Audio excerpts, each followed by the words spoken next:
En réécoutant ma vidéo, je suis une vraie pie, hein, parce que en me réécoutant, je me dis, ah oui, t'as oublié ça, et t'as oublié ça, t'as oublié de parler de ça. Quand je me vois parler du liquide que je fabriquais, puisque je n'ai plus la cigarette électronique, ça me fait penser, t'aurais pu dire quels sont les e-liquides dangereux à éviter. Euh, donc, parce qu'il y a des additifs alimentaires dangereux dans les e-liquides. Quels sont-ils? Tous ceux qui font un effet fraîcheur, menthe et tout ça. Tous ceux qui... tous ceux qui ont un goût crémeux et popcorn. Voilà, et il y en a d'autres, mais les autres, je les ai oubliés.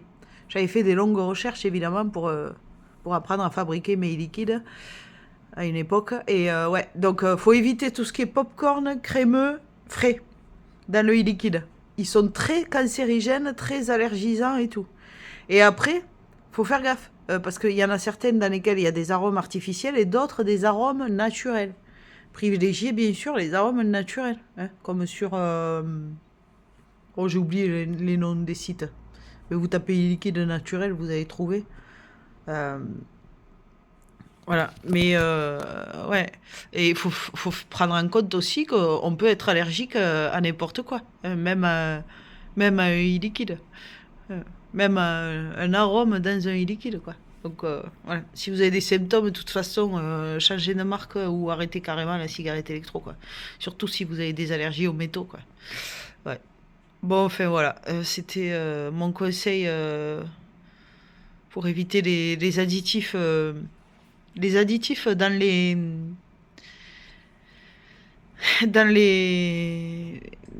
e-liquides qui sont dangereux. Ouais, après, il y a aussi tout ce qui est sucré.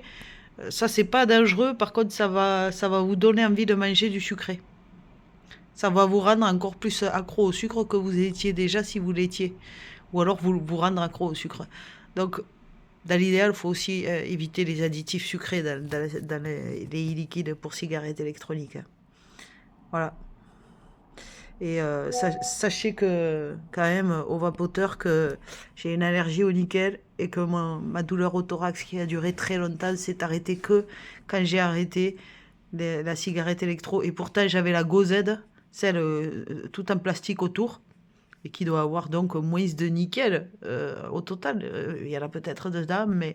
Et je prenais même les résistances sans nickel, qui coûtait une blinde, là.